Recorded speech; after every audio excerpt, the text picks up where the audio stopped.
श्री सिद्धांत सुपाठिका मुनिवरा रत्नत्रया राधिका पंचैते परमेष्ठिना प्रतिदिनम्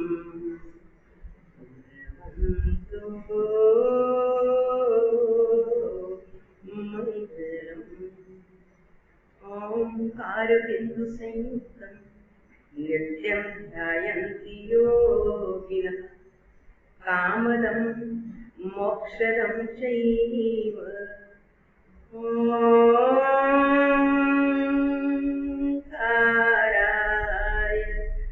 नमो नमः। अज्ञानतिमिरान्धानां ज्ञानाञ्जनशलाकया चक्षुरुन्मीलितं येन तस्मै श्रीगुरवे नमः। तस्मै प्रार्थना। धन्य धन्य पार्श्वनाथ स्वामी अमर तेरी छद में कहानी। धन्य धन्य पार्श्वनाथ स्वामी अमर तेरी छद में कहानी। वाराणसी के राज्य दुलारे, वाराणसी के राज्य दुलारे, मामा देवी के नैनों के तारे, मामा देवी के नैनों के तारे। सेवत है इंद्र इंद्राणी अमर तेरी छद में कहानी। सेवत है इंद्र इंद्राणी अमर तेरी छद में कहानी। श्रमण बन किया श्रम साधना का, श्रमण बन किया श्रम साधना का।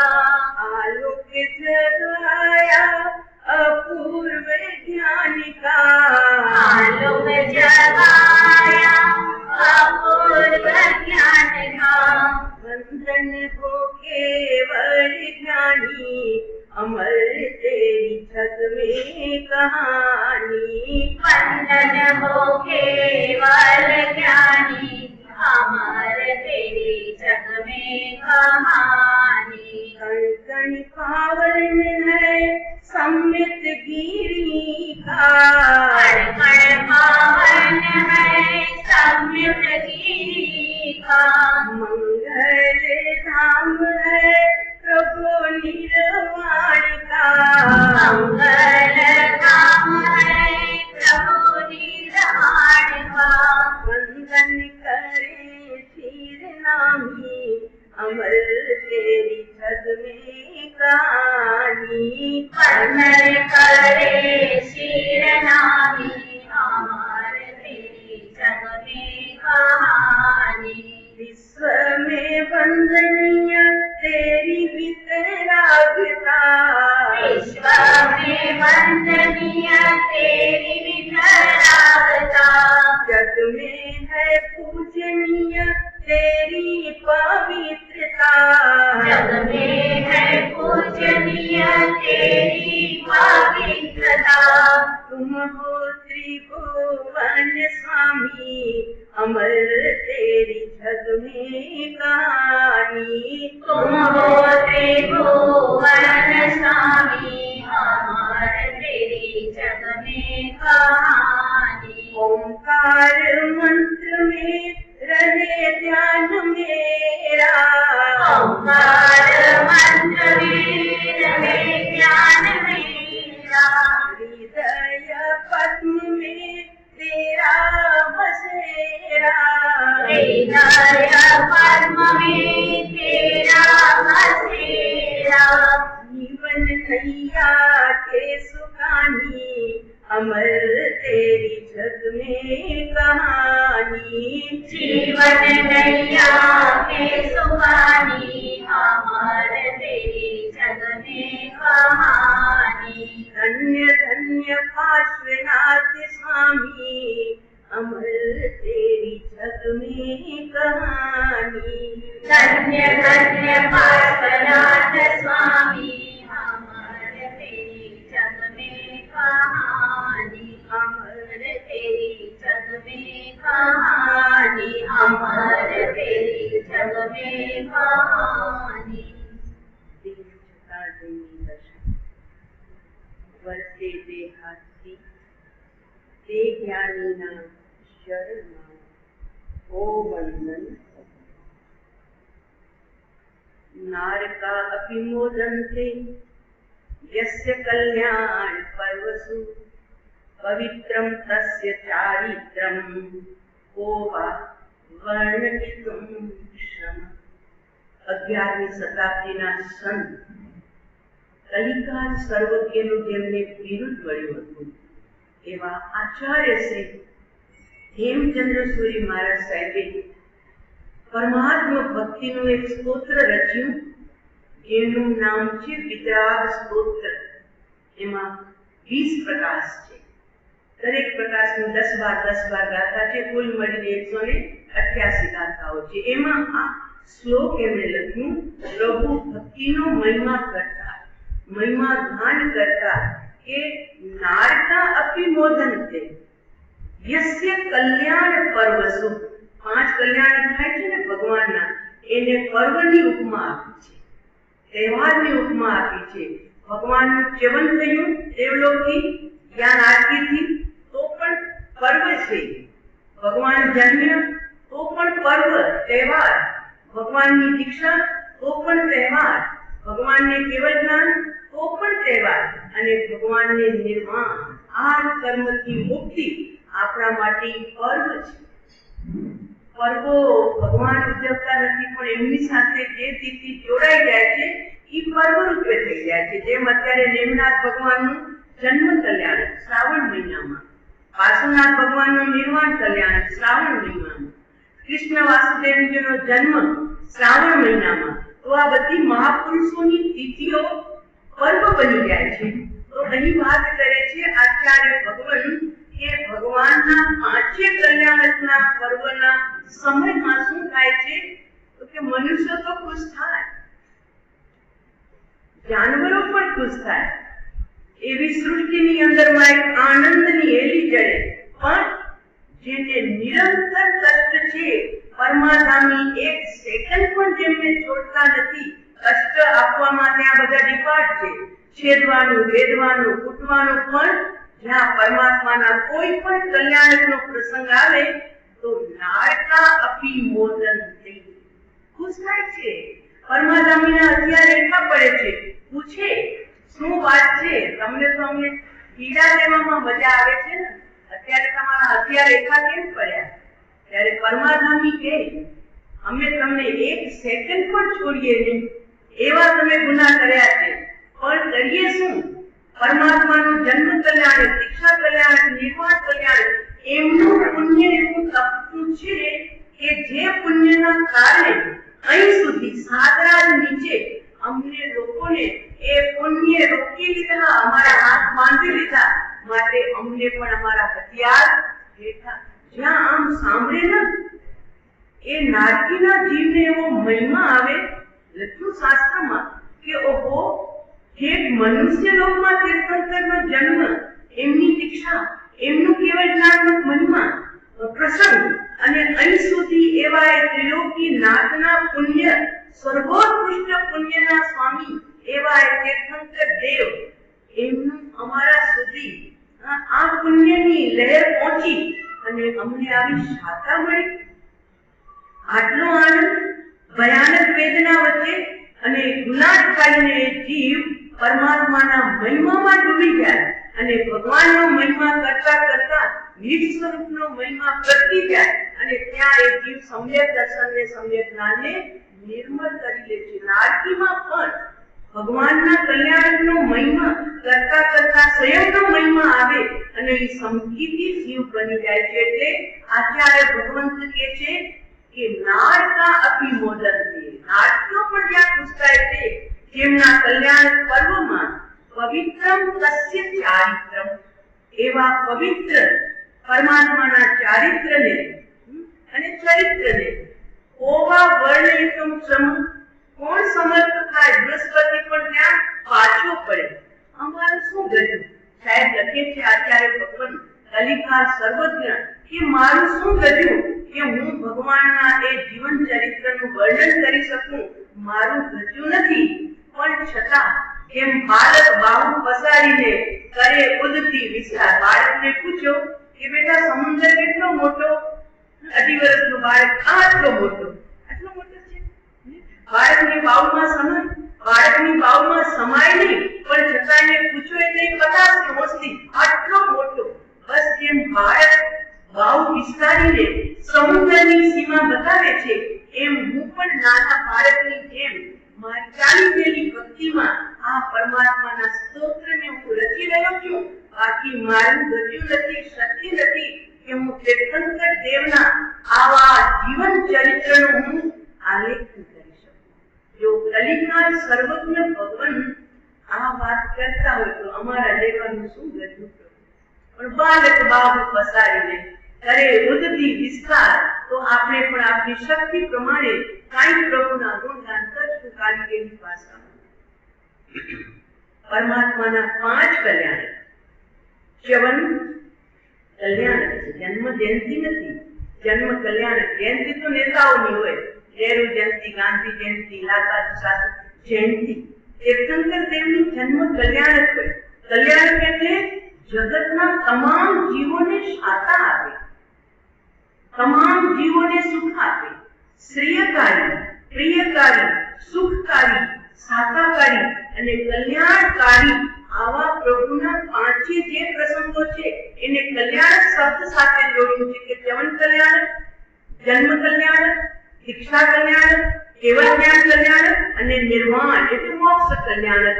તો કલ્યાણકારી પ્રભુની આ ઘટનાઓ પ્રભુના જીવન સાથે કેવી રીતે જોડાયેલી છે? તો કે પ્રભુનું ચ્યવન થયું એટલે પ્રભુ દેવલોકથી પધાર્યા માતાની કુક્ષીમાં. તો એ શું સૂચન કરે છે? તો કે બસ હવે હંમેશ માટે પરમાત્માની 3 ગતિ બંધ થઈ ગઈ. હવે નાટકી નહીં બને, દેવતાય નહીં, જાનવર પણ માત્ર મનુષ્ય ગતિમાં પ્રભુ પધારશે. એટલે 3 ગતિ સ્ટોપ. એનું નામ છે ચ્યવન કલ્યાણ. પછી પ્રભુનો જન્મ થાય છે. તો જન્મ કલ્યાણ શું સૂચવે છે? તો કે પ્રભુની હંમેશ માટે હવે ગર્ભથી મુક્તિ. ગર્ભ સૌ મોટામાં મોટું દુઃખ છે. ગર્ભમાં 9 મહિના લટકવું, માથું નીચે, શીર્ષાસન. ઓલું શીર્ષાસન તો 5 મિનિટ કરે તો બસ થઈ જાય. આ 9 મહિનાનું શીર્ષાસન, માથું નીચે અને પગ ઊંચા, આવા ગર્ભના દુઃખોમાંથી હવે પ્રભુને હંમેશ માટે મુક્તિ. એનું નામ છે પ્રભુનું જન્મ કલ્યાણ. અને પછી જ્યારે પ્રભુ સંયમ પંથે પધારે છે, જેને આપણે દીક્ષા કલ્યાણ કહીએ છીએ, એનું સૂચન શું છે? તો કે હવે પ્રભુ કદી પણ આ ભયાનક દુઃખરૂપ પાપરૂપ સ્વાર્થથી ભરેલા સંસારમાં આવનાર, સંસારથી સ્ટોપ, બસ વિરામ. હવે સંસાર વિરામ થઈ ગયો ભગવાનનું. એનું નામ છે દીક્ષા કલ્યાણ. અને પછી સાધનાનો કાળ ચાલે. કોઈની સાધના 1000 વર્ષની, કોઈની 12 વર્ષની, ભગવાન કાશીનાથની 84 દિવસની. તો એ સાધના કાળ દરમિયાન પોતાના પ્રભુને મળતા ત્યારે કેવળ જ્ઞાન અને કેવળ દર્શન પ્રાપ્ત થયા. એટલે કેવળ જ્ઞાન કલ્યાણકનું સૂચન શું છે? તો કે હવે ભગવાન કષાયથી મુક્ત થઈ ગયા. શરીર છે, શરીર હોવા છતાં કેવળ જ્ઞાન થઈ શકે છે, અને રાગ દ્વેષ હોવા છતાં સમ્યક્ત્વ પ્રગટ થઈ શકે છે. આવી એક ટેકનિક છે. તો હવે ભગવાન દેહધારી છે, શરીર સહિત છે. શરીર આવું હોવા છતાં પણ ભગવાન હવે કષાયથી મુક્ત થઈ ગયા. કષાય મુક્તિ કિલ મુક્તિ રેવ. સુભાષિતમાં લખ્યું કે મુક્તિ એટલે શું? તો કે જ્યાં રાગ દ્વેષ અજ્ઞાન આદિ કષાયની સમાપ્તિ. એ તો ગયો. માઇનસ પ્લસમાં શું છે? તો કે વિતરાગ, પરમ આનંદ, નિજી આનંદ, શાશ્વત આનંદ. આવા આનંદના પ્રભુ ભોગતા બન્યા. એટલે કેવલ જ્ઞાન એટલે કશાયથી મુક્તિ, પોતાના સ્વરૂપમાં પરિસ્થિતિ સ્વાનુભૂતિ, પૂર્ણ સ્વાનુભૂતિ. અને છેલ્લે જ્યારે આયુષ્ય પૂર્ણ થાય ત્યારે પ્રભુ નિર્વાણને પ્રાપ્ત થાય છે. તો નિર્વાણ કલ્યાણક સૂચવે છે કે હંમેશ માટે ભગવાનની હવે દેહથી મુક્તિ. હવે કદી શરીરમાં પુરાવાના આપણે બધા બંધનમાં છીએ ભાઈ.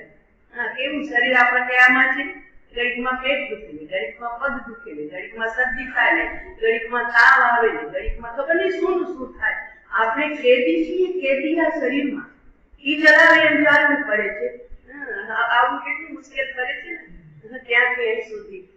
કારણ આપણે આ કાયાની કેદમાં પુરાયેલા પંછી છીએ. આજે સ્વતંત્રતાનો દિવસ છે ને કે ભારત આઝાદ બન્યું, ભારત આઝાદ બનાવ્યું. ઘણા સલામી શહીદી વોરીને ભારત સ્વતંત્ર બન્યું, પણ ભારતના લોકો સ્વચ્છંદી બની ગયા. સ્વતંત્ર નથી બન્યા, સ્વચ્છંદી બન્યા છે. સ્વચ્છંદતા જુદી વાત છે અને સ્વતંત્રતા જુદી વાત છે. એક દીકરો છે ને, બાપ દૂર બેઠો હોય અને દીકરો દૂર બેઠો હોય, પણ માથે પિતાની છાયા હોય ને તો એ હર કાલે પિતાજીને પૂછીને કહેશે કે પિતાજી મારો આ વિચાર છે, આપની શું આજ્ઞા છે. એ સ્વચ્છંદી નથી, સ્વતંત્ર જરૂર છે. બાપા એને કમાવા માટે દૂર મોકલાવ્યો છે, પણ માથે છાયા છે એટલે પોતે પોતાનો સ્વતંત્ર નિર્ણય લેતા પહેલા પણ પિતાજીની આજ્ઞા, માતાજીની આજ્ઞાને શિરોધાર્ય કરે છે. તો એ જીવ સ્વચ્છંદ નથી, એ સ્વચ્છંદી નથી, સ્વતંત્ર જરૂર છે. અને સ્વચ્છંદી હોય ને ભેગો જ રહેતો હોય. ત્યાં જવાનું હોય ને તો માને પૂછે નહીં, બાપાજીને કહે નહીં કે અમે જવા નીકળે ને અમે જઈએ છીએ, પછી મોડેથી આવી જશું. બેટા ક્યાં જાવ છો તેઓ તો ખરા. કે મને પૂછશો ને, એ સ્વચ્છંદી સાથે રહે છે, સ્વચ્છંદી છે. અરે જે માતા તારી 12 વાગ્યા સુધી ચિંતા કરશે, હજુ ના આવ્યો, ક્યાં ગયો હશે, તો કહીને તો જા કે માં આજે મારો વિચાર છે, અમે 5 વાગે છે ને જરા આ ફરવા જવાના છીએ.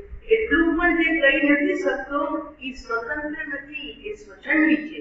એટલે ભારતમાં અત્યારે સ્વતંત્રતાના જ્ઞાન ઘણા ગવાયા, ઘણા શહીદો થયા. સુખદેવ, ભગતસિંહ, ચંદ્રશેખર આઝાદ, ઘણાએ પોતાના બલિદાન આપી દીધા. એ શહીદોને આપણે સલામ કરીએ કે તમે અમને સ્વતંત્ર ભારત આપવા માટેની ખૂબ મહેનત કરી.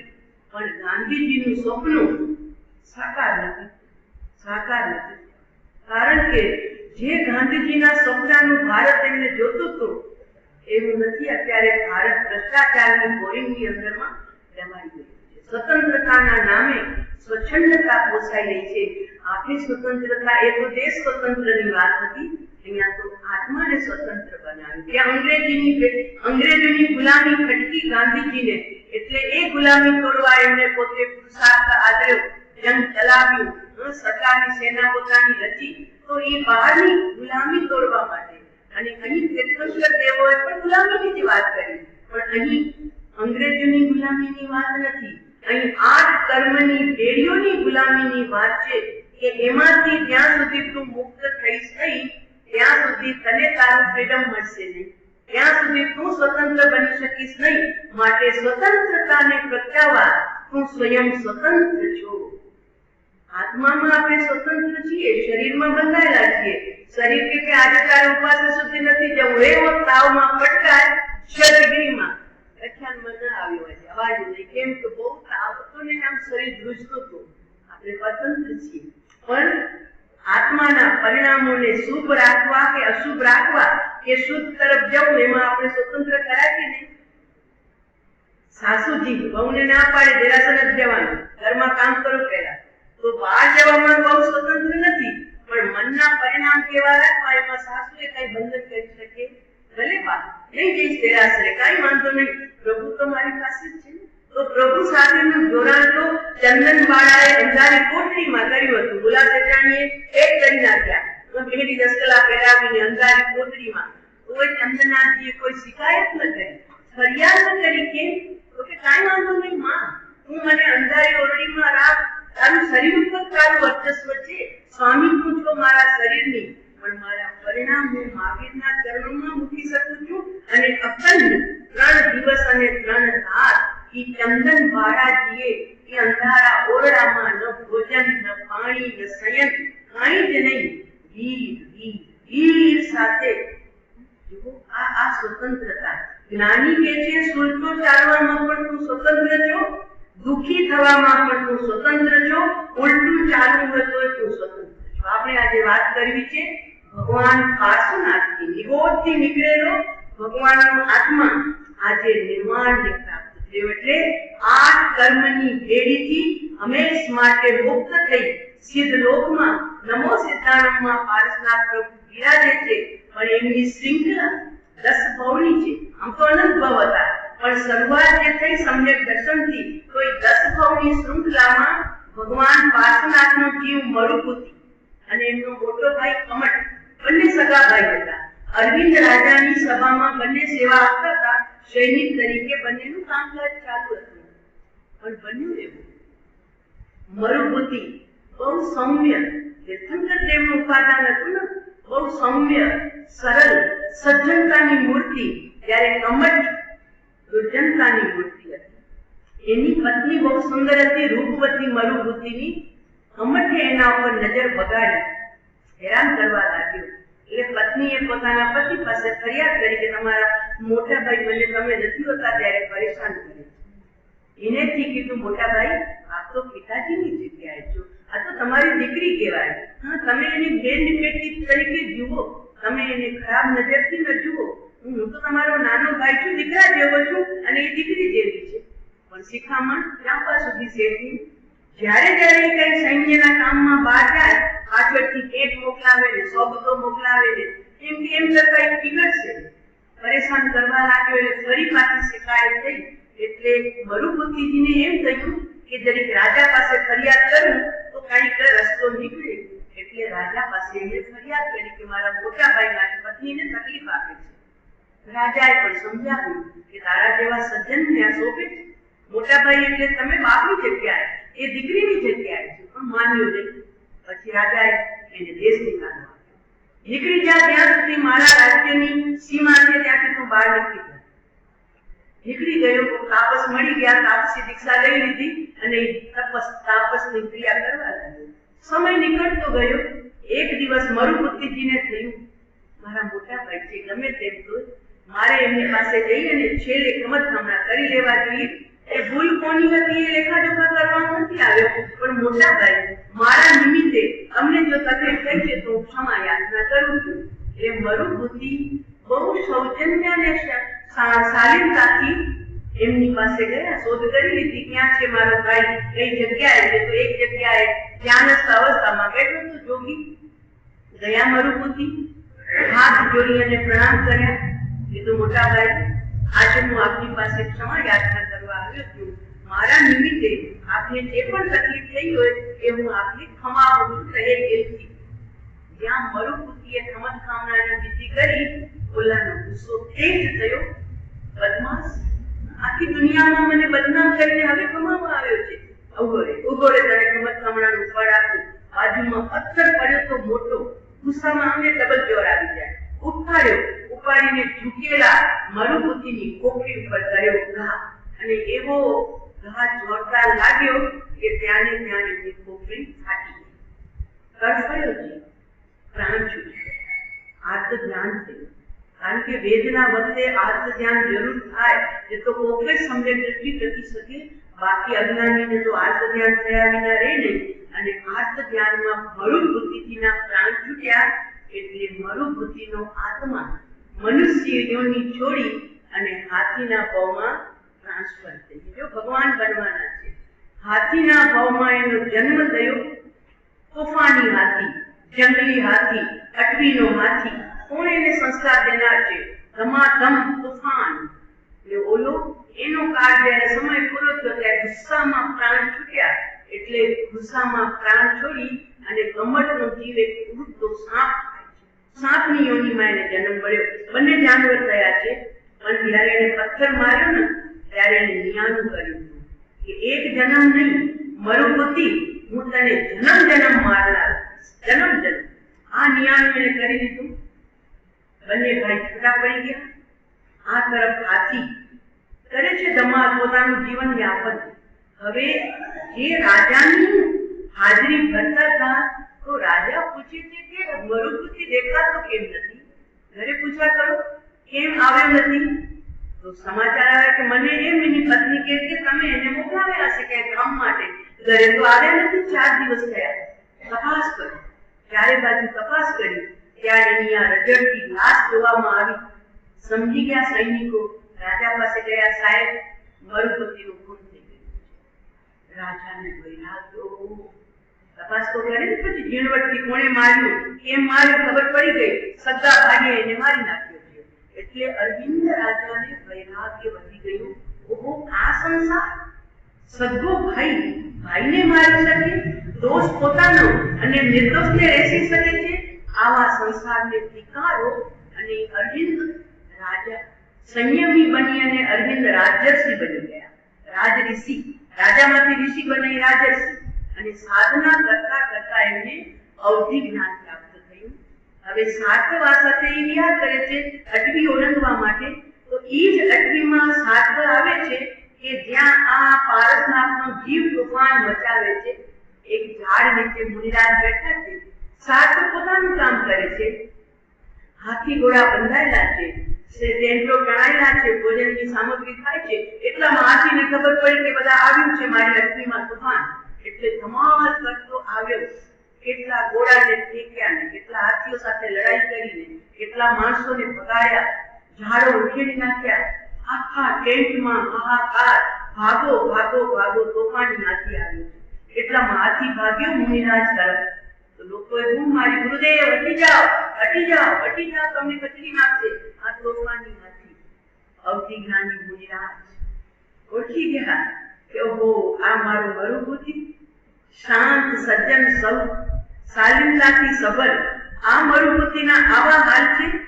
અને જ્યાં વાઇબ્રેશન ફેલાયું હતું ને મુનિરાજનું, પવિત્રતાનું, અને દોડતો તોફાની હાથી મુનિ તરફ ભાગતો આવતો હતો, પણ ત્યાં 3.5 હાથ જગ્યા દૂર લઈ એમના વાઇબ્રેશનમાં આવી ગયો. ટેપ લાગી ગયો એને શાંતિનો, શાંત થઈ ગયો.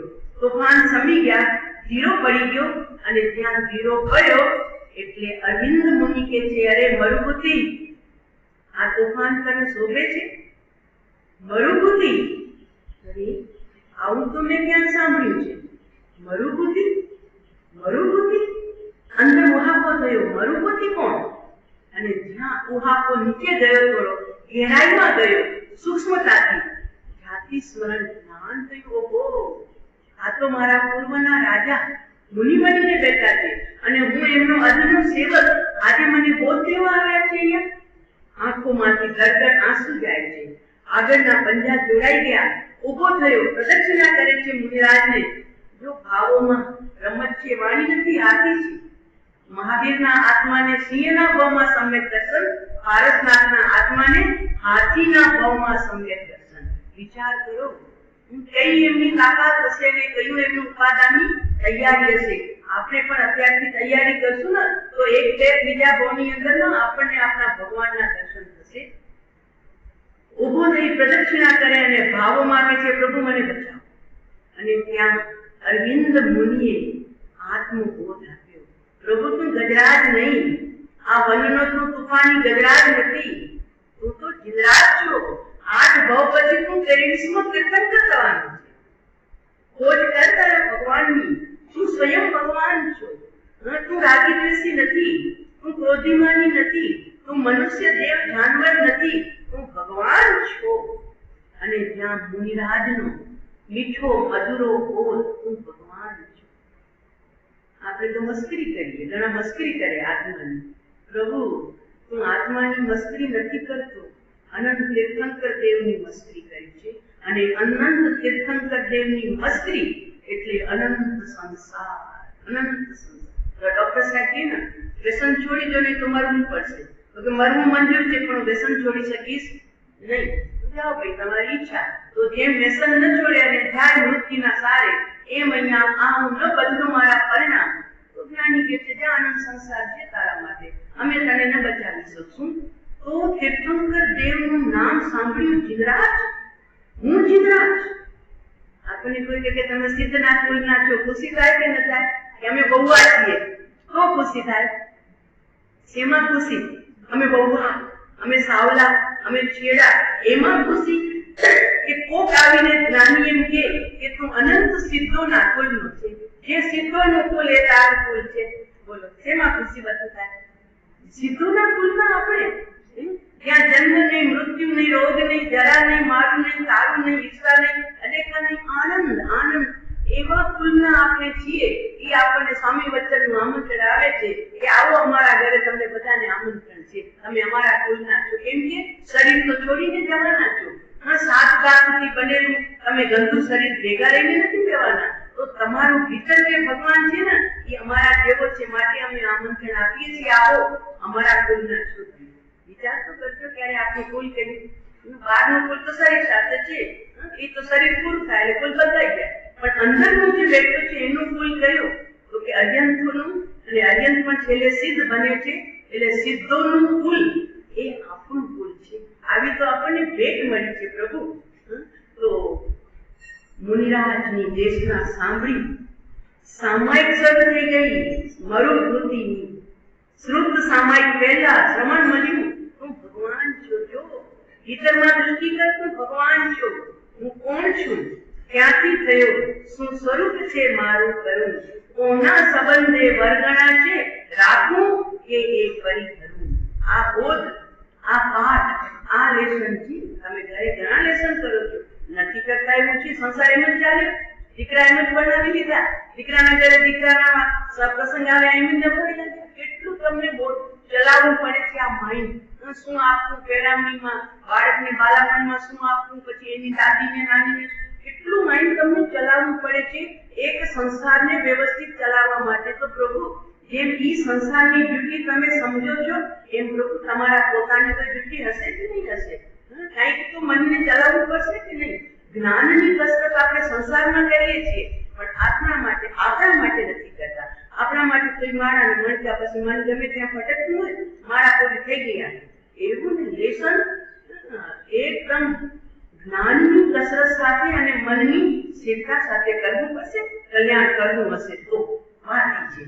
તો ભગવાનની વાણી સાંભળી અને શ્રુત સામાયિક પહેલા શ્રવણ કર્યું, તમે જેમ અત્યારે કરી રહ્યા છો એમ.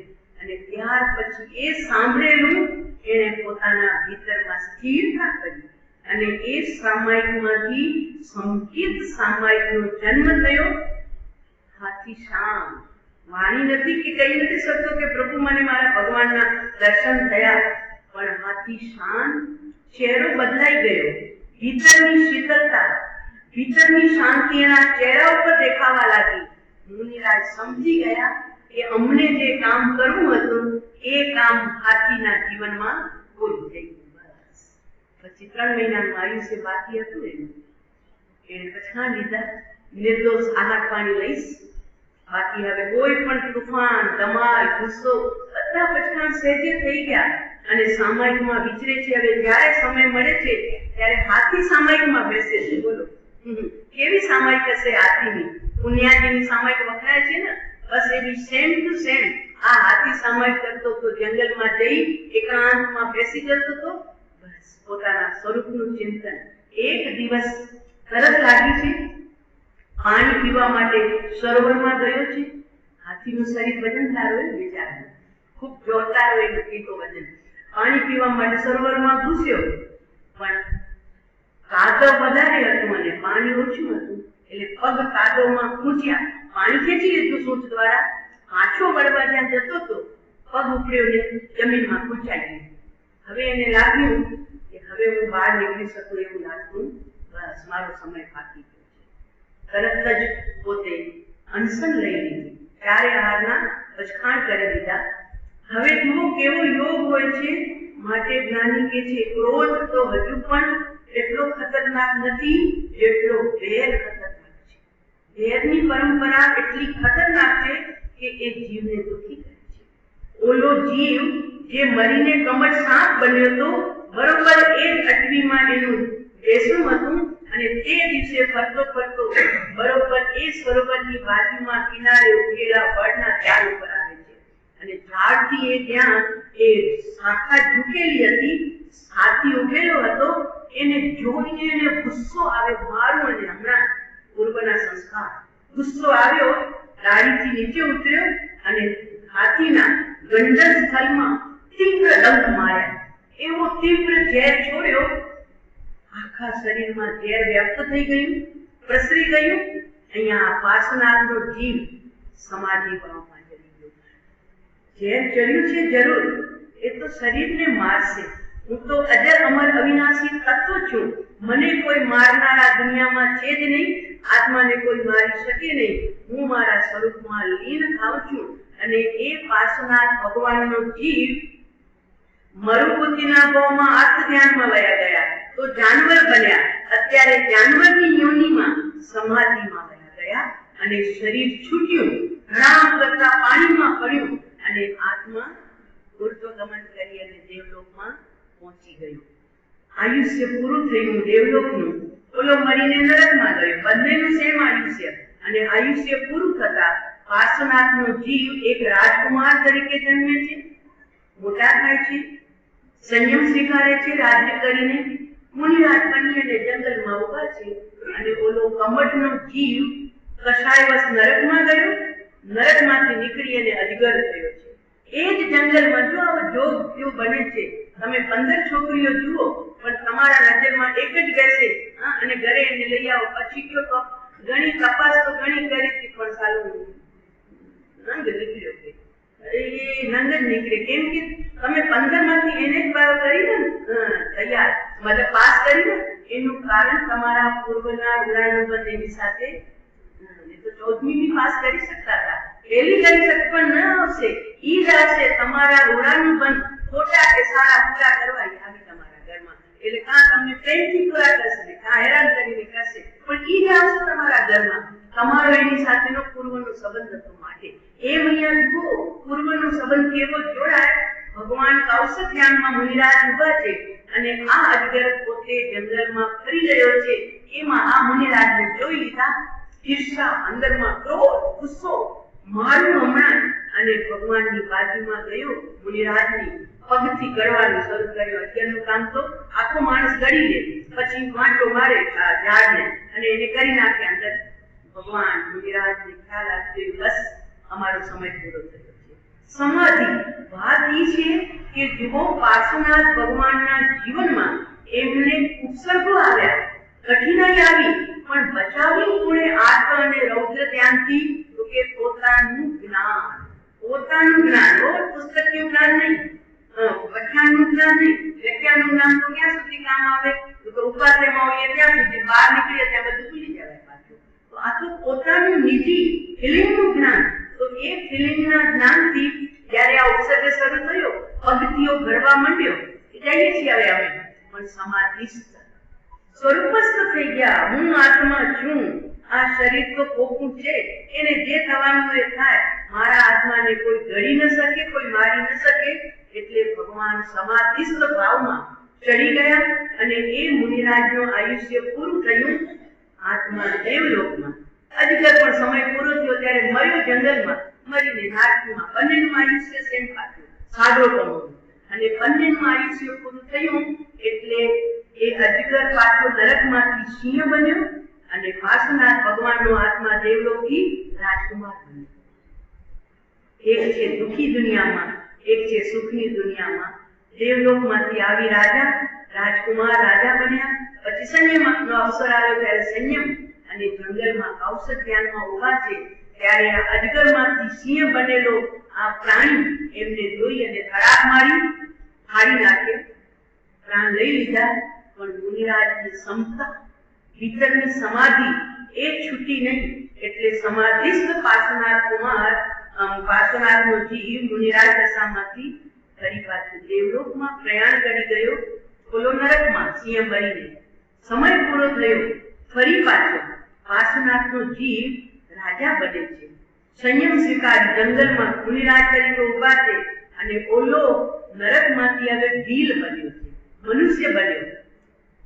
અને એ ભીલ તીરકામઠા લઈ અને જંગલમાં શિકાર કરતો હતો. એમાં આ મુનિરાજને જોયા.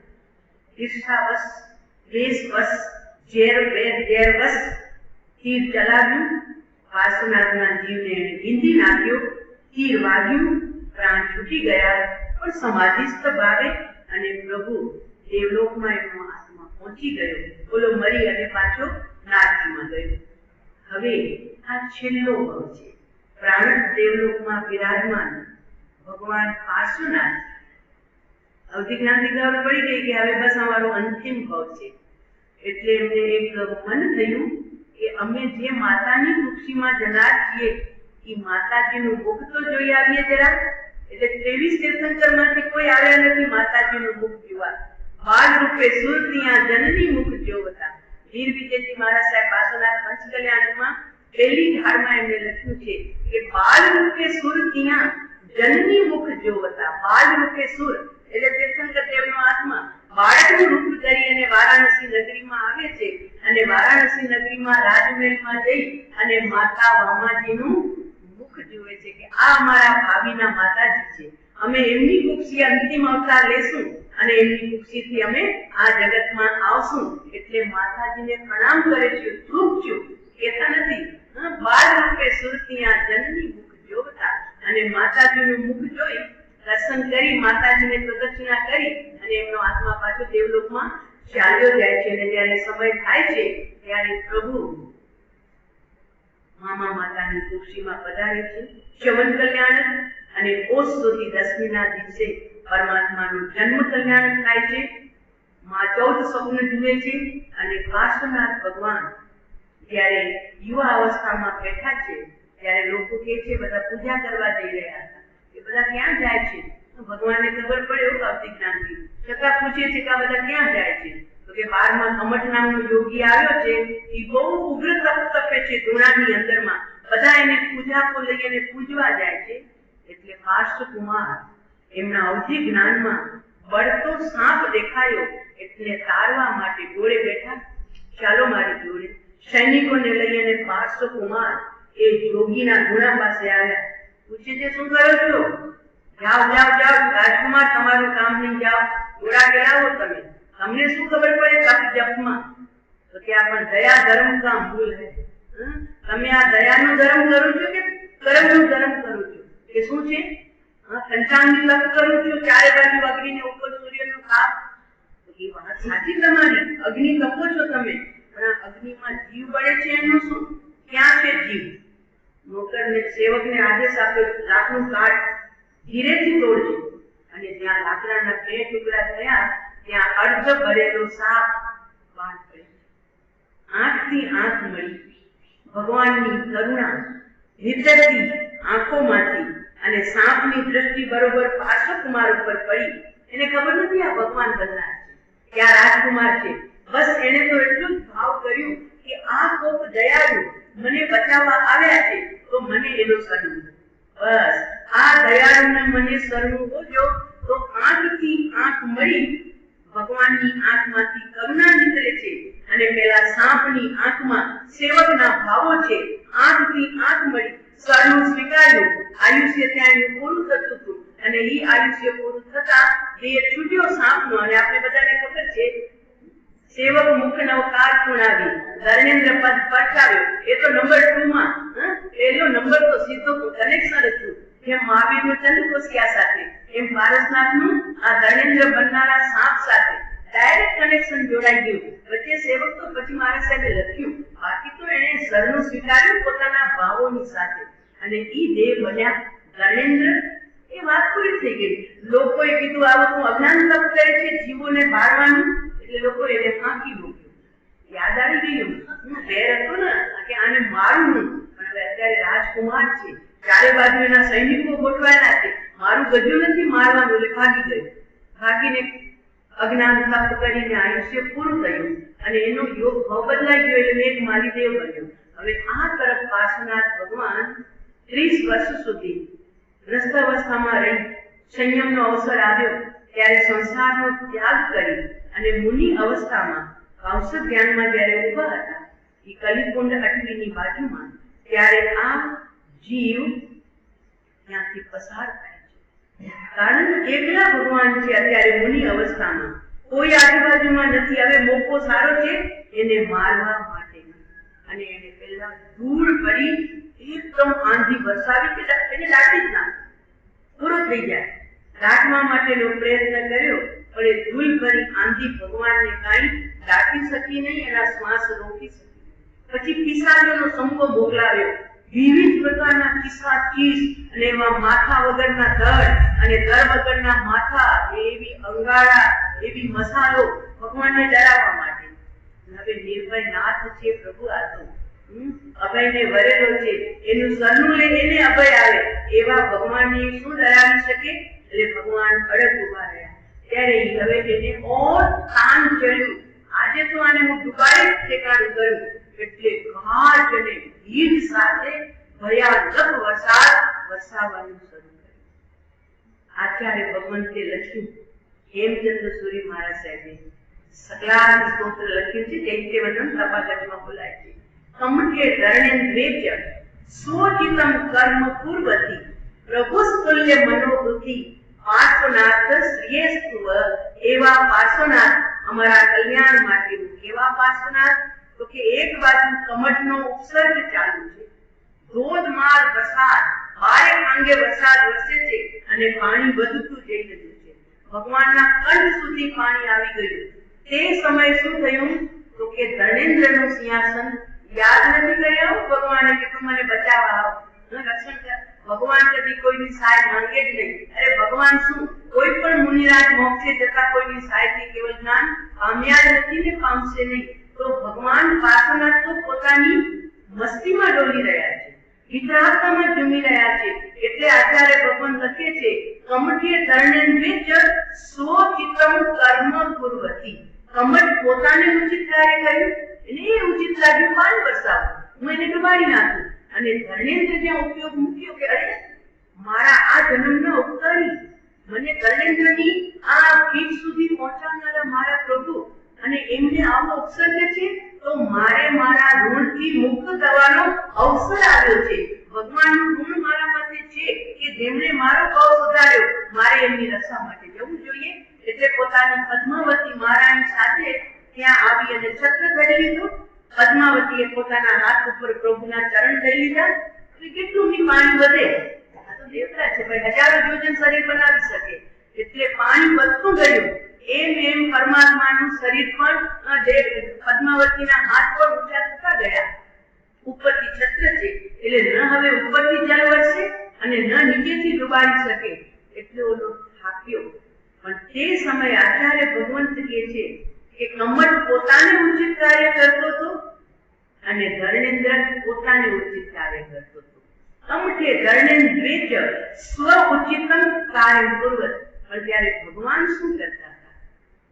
કદાચ દ્વેષ તો નથી કરે, તીર્થંકર દેવ છે ને, પણ કમઠ પ્રત્યે દ્વેષ ના આવે. પણ ધર્ણેન્દ્રને શાબાશી દેવાનું તો મન થાય ને, બહુ સારું કર્યું છે, બહુ સારું કર્યું છે, આવી અને મને આ સહાય કરી. નથી રાગ, નથી દ્વેષમાં, ભક્ત ઉપર રાગ અને ન દુશ્મન ઉપર દ્વેષ. એનું નામ તો વિતરાગ દશા છે પ્રભુ. તમે માલ લેવા જાઓ ને ત્યારે કાંટામાં આ બાજુ તોલા હોય વજન અને આ બાજુ માલ નાખો, પણ વચ્ચેનો કાંટો જયારે સેન્ટરમાં આવે ને ત્યારે તમને માલિક ગરાકે માલ આપી દે છે. પણ ઊંચું નીચું હોતું ન ચલાવો. તમે બે ભીંડા ઉપરથી નખાવો કે જો આ કાંટો છે ને ત્યાં ઊંચું છે, બે ભીંડા ના નજરમાં જરી કોથમીર ના, તો જયારે સેન્ટરમાં કાંટો આવે ત્યારે એમ પ્રભુનો કાંટો છે ને અત્યારે માનસિક ધારા, જ્ઞાન ધારા નથી દ્વેષ તરફ ધરેલી, નથી રાગ તરફ ધરેલી. એક બાજુ દોસ્ત છે, એક બાજુ દુશ્મન છે, પણ પ્રભુ તુલ્ય મનોવૃત્તિ. ભગવાનની મનની વૃત્તિ કેવી ચાલે છે? તો કે બંને પ્રત્યે સમાન છે. ન કોઈ શત્રુ છે, ન કોઈ મિત્ર છે, ન કોઈ દોસ્ત છે, ન કોઈ દુઃખ ખબર જ નથી. ભગવાન તો પોતાના સ્વરૂપમાં વિતરાગતામાં ઝૂલી ગયા છે, વિતરાગતામાં ડૂબી ગયા છે.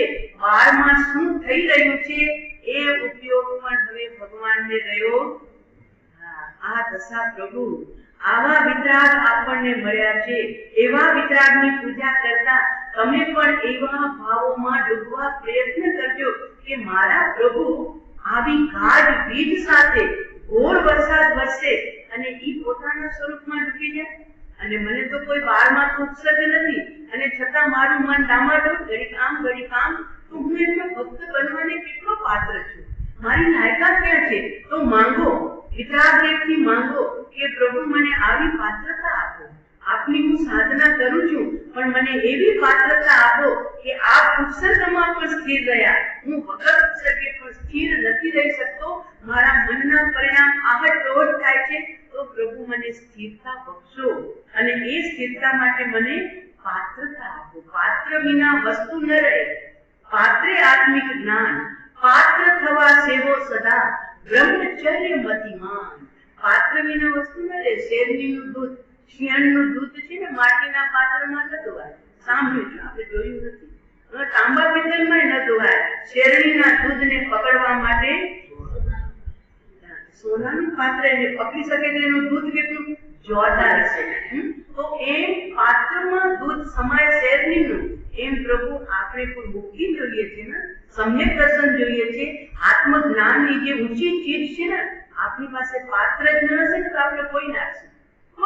આપણે મળશે તો પણ કોઈ નાખશું. એટલે મેં બોલું છું ને રત્નાકર 25 છેલ્લે તારાથી સમર્થ અન્ય દિનનો ઉદ્ધારનારો પ્રભુ, મારાથી નહીં અન્ય પાત્ર જગમાં જોતા જણે એ વિભુ. પરંતુ પાત્ર બન્યા ક્યાં છીએ? મુક્તિ મંગલ સ્થાન તોય મુજને ઈચ્છાને લક્ષ્મી તણી, આપો સમ્યક રત્ન શ્યામ જીવને, એ તો તૃપ્તિ થાય ગણી. તો ભગવાન કે તને આપું સમ્યક રત્ન, પણ પહેલા તું પાત્ર બન, નહીં તો કોઈ નાખીશ તું પાછું ઉડી જશે. એના કરતા તું પાત્ર બન તો પછી એ પેક થઈ જાય. તો જો પારસનાથનો આત્મા છે ને પાત્ર બન્યો તો હાથીના ગોમાં સમ્યક દર્શન. અને આપણે હજુ મનુષ્ય બની ગયા છીએ, છતાં હજુ આપણે એની ચિંતા નથી, એની લગન નથી, એની જિજ્ઞાસા નથી. આપણું ભવિષ્ય લાંબુ હશે, માટે હજુ જિજ્ઞાસા નથી જાગતી. તો જુઓ અહીંયા પાર્શ્વનાથ પ્રભુ, પ્રભુ સ્તુલ્ય મનોવૃત્તિ, પાર્શ્વનાથ શ્રેષ્ઠ. આવા પાર્શ્વનાથ ન દુશ્મન પ્રત્યે દ્વેષ છે, ન દોસ્ત પ્રત્યે રાગ છે, પોતાની વિતરાગતામાં ઝૂલી રહ્યા છે. બોલો થાક્યો, પાણી વરસાવતો થાક્યો કે હવે આને હું ડુબાડી નહીં શકું, એટલે ઢીલો પડ્યો એટલે વરસાદ થંભ્યો, અવાજો થંભ્યા, ગાજવીજ થંભી, એટલે ધર્મેન્દ્ર કીધું માફી માંગ કયો સુખી થવું હતો. આ તીર્થંકર 23 છે, એની તે ઘોર આઘાતમાં ભવભવથી કરી છે, માફી માંગ.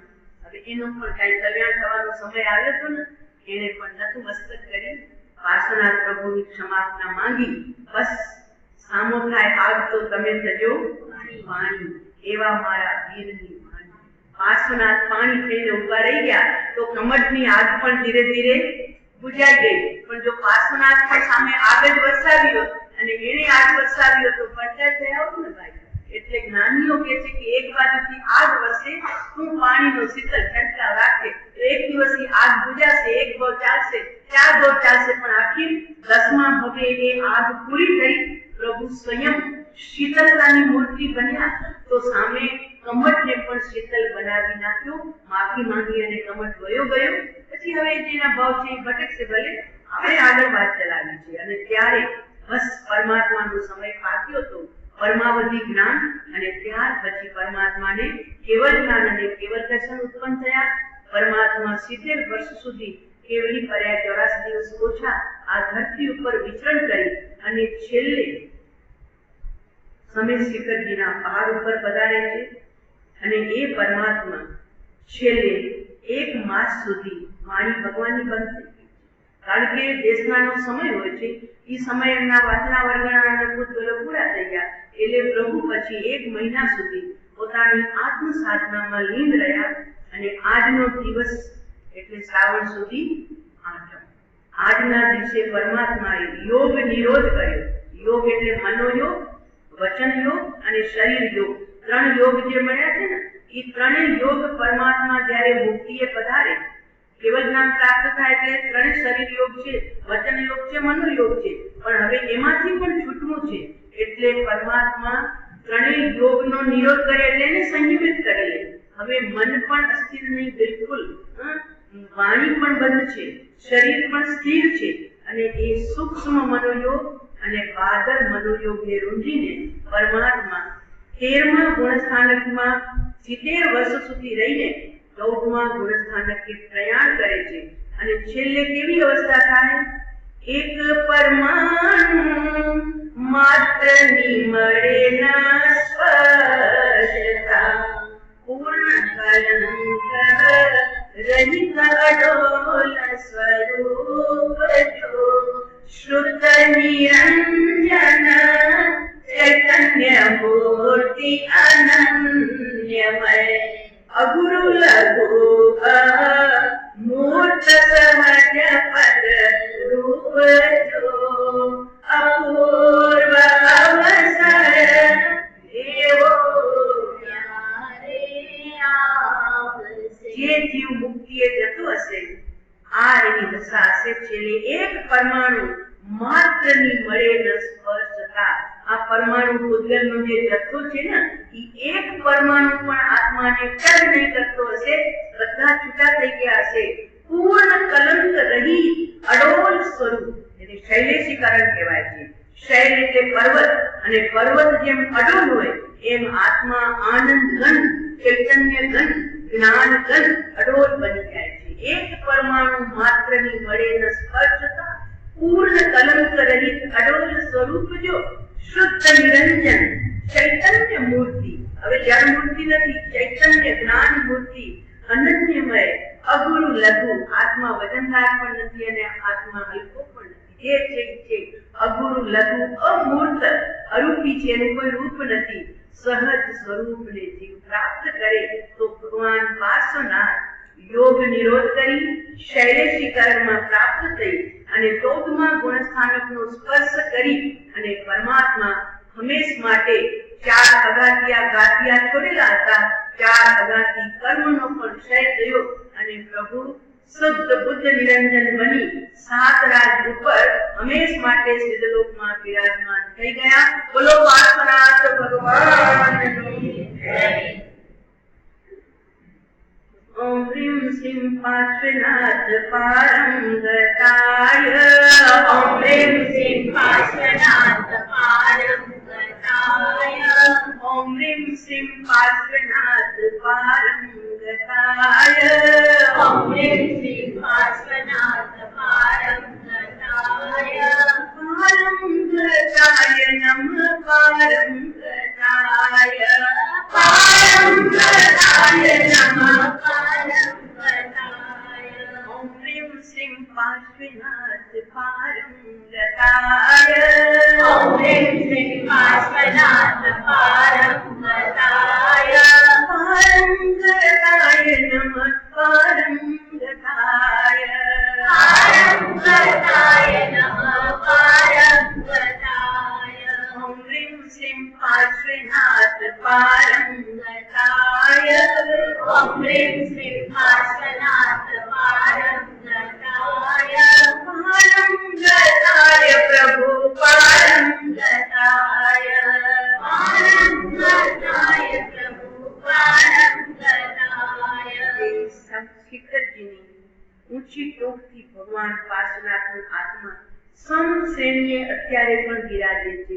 શિખરજી ગયા છો, ફરી પાછો જવાનો યોગ બને તો એ પાર્શ્વનાથ પ્રભુના જ્યાં ચરણ છે ત્યાં ઊભા રહી અને યાદ કરજો, તમારા માથા ઉપર 7 રાજ ઉપર પાર્શ્વનાથ ભગવાન અત્યારે સિદ્ધ સ્વરૂપે વિરાજમાન છે. માનો એમની છાયા આપના ઉપર આવી રહી છે. આવી ભાવના સાથે એ સમય શિખરના પુણ્ય પવિત્ર ધામ ઉપર પ્રભુ પાર્શ્વનાથની સ્મૃતિ લેજો. તો એવા પ્રભુ પાર્શ્વનાથ ભગવાન આજના દિવસે 8 કર્મની બેડીઓ તોડીને પોતે સ્વતંત્ર બની ગયા અને આપણને પણ એ જ બોધ આપીને ગયા છે કે હે જીવ, તને સુખી થવું છે, જન્મના દુઃખથી તું ત્રાસ પામ્યો છે, રાગદ્વેષ અજ્ઞાનથી તું પરેશાન થયો છે, આદિ વ્યાધિ ઉપાધિ તું ત્રાસિત થયો છે. જો તું સુખ ઈચ્છે છે તો બસ અમારા પગલે પગલે ચાલવા માટે પુરુષાર્થ કરજે. અમે મરુભૂતિથી પારસનાથ સુધીનો અમારો જે યાત્રા બતાડી એ યાત્રા તું પણ તારા જીવનમાં એવી રીતે આગળ વધારજે કે બૈરાગમાંથી છૂટી અંતરાત્મા બનજે અને અંતરાત્માથી છૂટી અને પરમાત્મા સ્વરૂપ પ્રાપ્ત કરી છેલ્લે સિદ્ધાત્મા બની અને અનંત કાળ સુધી સાધી અનંત ભાંગે તું પરમ પરમ પરમ આનંદમાં બિરાજે. આવી મંગલ ભાવના સાથે આપણે અત્યારે એ જ પવિત્ર ભાવના કરીએ કે પ્રભુ આપ જે રીતે આપના પૂર્ણ સ્વરૂપને પ્રાપ્ત થયા છો, આપની ભક્તિનું કાંઈ ફળ હોય તો અમને પણ એ જ પ્રાપ્ત થજો। तन मन धन लग जाए पारस के चरणों में। तन मन धन लग जाए पारस के चरणों में। सारा जीवन लग जाए पारस के चरणों में। सारा जीवन लग जाए पारस के चरणों में। पारस गाओ पारस जाओ पारस जाओ पारस जाओ। पारस नाम की रटन लगाओ। पारस नाम की रटन लगाओ। शीश सदा झुक जाए पारस के चरणों में। शीश सदा झुक जाए पारस के चरणों में। आपने प्राणी लाखों तारे। आपने प्राणी लाखों तारे। हम भी जाने दर्श तुम्हारे। हम भी जाने दर्श तुम्हारे। तुम हर्षाए पारस के चरणों में। रोमा रोमा हर्षाए पारस के चरणों में। तन मन धन लग जाए पारस के चरणों में। तन मन धन लग जाए पारस के चरणों में। समित शिखर में प्रभु जी पारस। समेत शिखर में प्रभु जी पारस। तुमरी गाँव में प्रभु जी पारस। तुम्हारी गाँव में प्रभु जी पारस। अमी चरा नवखंडा पारस। अमी चरा नवखंडा पारस। जगवल्लभ मन मोहन पारस। जगवल्लभ मन मोहन पारस। लोहा सोना बन जाए पारस के चरणों में। लोहा सोना